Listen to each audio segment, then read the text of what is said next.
So many things to do. In my heart, my aim is true.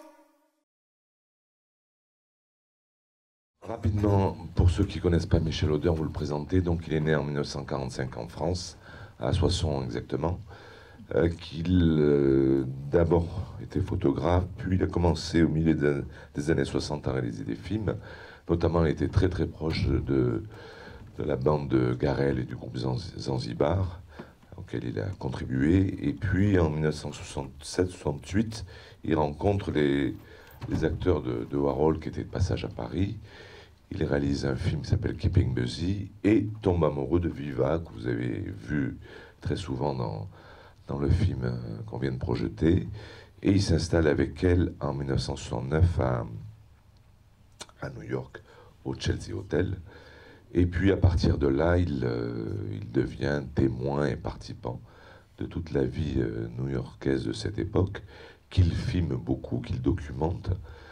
Et le temps passe, et puis après il se marie un peu plus tard avec Cindy Sherman, entame une nouvelle vie après avoir vécu à Los Angeles, et notamment rencontré Guy de Cointet, dont on parlait hier. Et puis voilà, a traversé le temps, et aujourd'hui, de fil en aiguille, son œuvre évolue, tout en gardant quand même ce rapport que vous avez vu à l'image, au cinéma, à la photo aussi, on en parlera tout à l'heure.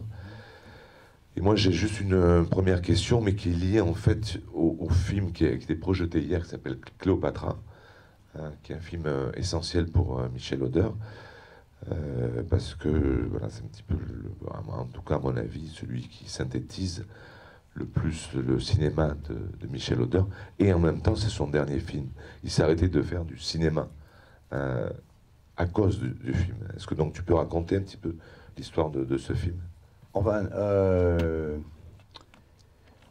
disons que je me suis rendu compte que je n'arriverais pas à faire des films en ayant des relations normales avec les producteurs, les monteurs, et tout ce qui se passe, les gens qui prennent le son, et toutes ces choses-là. J'ai pas la patience.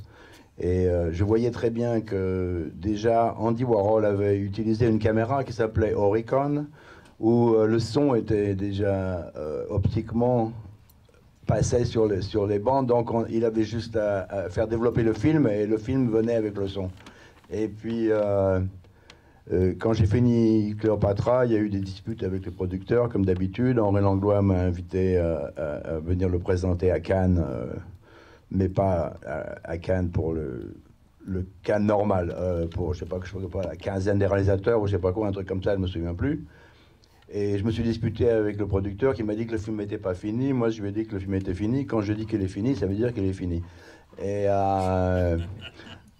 donc, ces histoires, alors j'ai tout de suite pensé que je voulais tourner des films tout le temps. Et la vidéo est arrivée à cette époque-là. Il y avait une caméra qui se vendait de Sony qui s'appelait Portapac, et j'ai donc, avec l'argent que j'avais gardé du film de Cléopâtre, j'étais payé pour le faire. J'ai acheté la première vidéomachine qui existe, qui était faite pour les gens, pour filmer sa famille, quoi. C'était cette idée. C'était quelle année? 72, hein, Non, c'était 69, à la fin de 69. Je l'ai acheté avec une filmmaker, Shirley Clark, une américaine qui habitait aussi au Chelsea Hotel. Et c'était en 69, à la fin 69, voilà, vraiment 70, au début 70. C'était quand ça juste venait de sortir. Et bien sûr, depuis 60, j'ai plus de 350 films qui sont notés, montés. Ça ne veut pas dire qu'ils sont bien ou mauvais et tout, mais j'ai déjà ça. Et il y en a encore en plus que j'ai jamais fini, que j'ai jamais monté.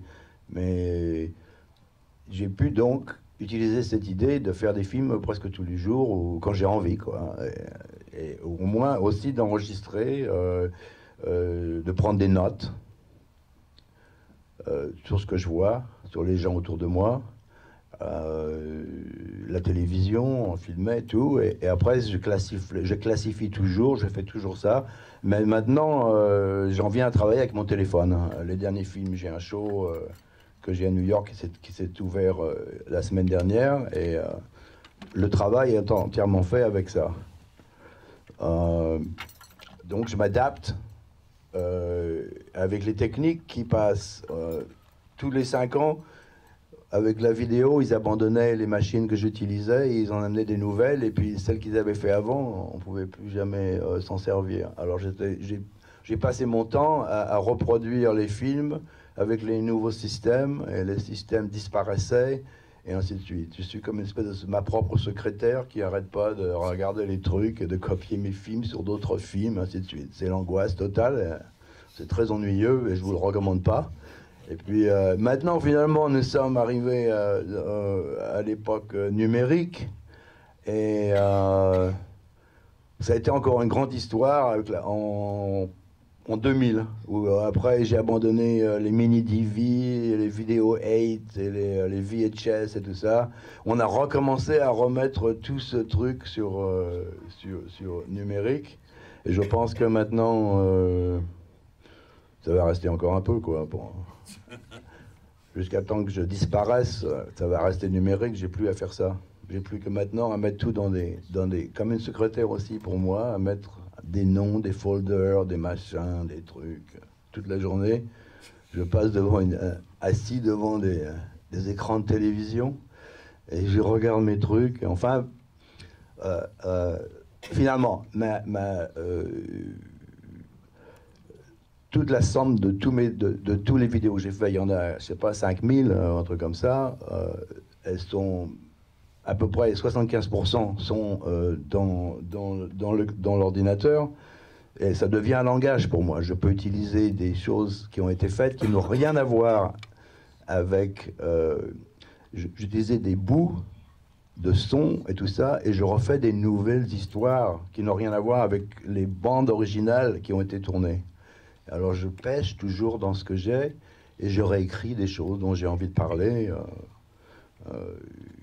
Ça dépend des jours, de la campagne, de la politique, du sexe, n'importe quoi. Et comme on n'a pas grand-chose d'autre qui nous reste dans la vie, alors je continue à écrire des choses comme je pense, un peu, disons, un système... je suis plutôt, à mon avis, un écrivain qu'un filmmaker. Mais bien sûr, ça bouge les images, donc ça a à voir avec le film quand même. Mais je suis plus près de l'écriture maintenant. C'est là où je deviens mon style. S'il est bon, on peut être. Disons que maintenant, avec tout ce qu'on a, on est tous des filmmakers, hein, parce qu'on a tous, depuis l'an 2000, on a tous des téléphones, plus ou moins dans notre culture. On est devenus tous des filmmakers.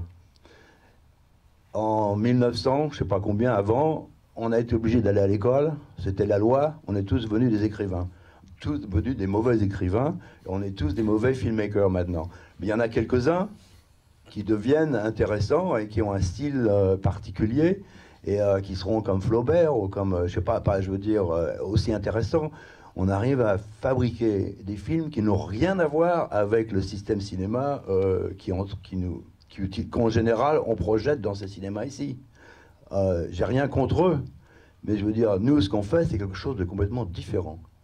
Et je vois bien, je donne des cours à Yale University en Amérique, et je vois bien que les jeunes font des choses assez extraordinaires avec leur téléphone ou n'importe quoi. Ils choisissent des différentes caméras, c'est pas grave.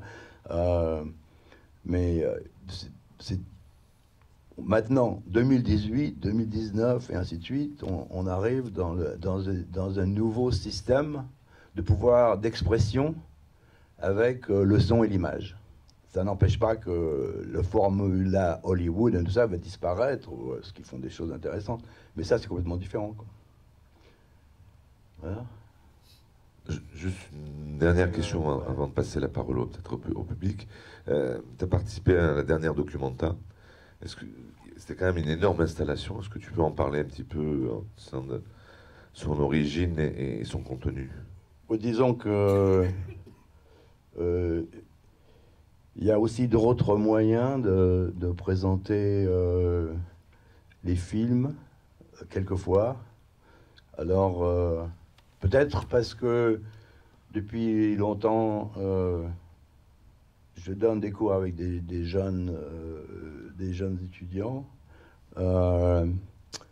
J'ai un peu appris à présenter aussi différemment les images. Alors, pour Documenta, qui était à Kassel en Allemagne, j'ai fait un échafaudage qui était aussi haut que ça, aussi grand que ça d'ailleurs. C'est à peu près et j'ai utilisé des écrans très larges qu'on nous a prêtés je sais pas, de Sony ou je sais pas quoi, différentes sizes un peu, et il y en avait 14, et j'ai fait une espèce de collage sans son.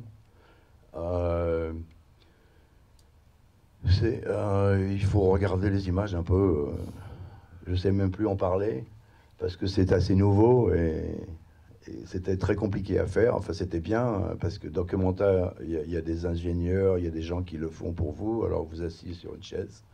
Et puis, on en parle d'abord comment on va le faire. Après, on est tous d'accord. Et puis, les gens le font. En général, moi, je fais tout moi-même. J'arrête pas, je fais tout. Le son, le montage. Je suis one-man band, comme on dit. Un clown qui fait la musique, et qui parle et qui danse sur les pieds comme ça. Alors, c'est la première fois hein, qu'on me propose de penser à quelque chose et qu'il le réalise pour moi. Moi, je le réalise, bien sûr, avec les images et tout.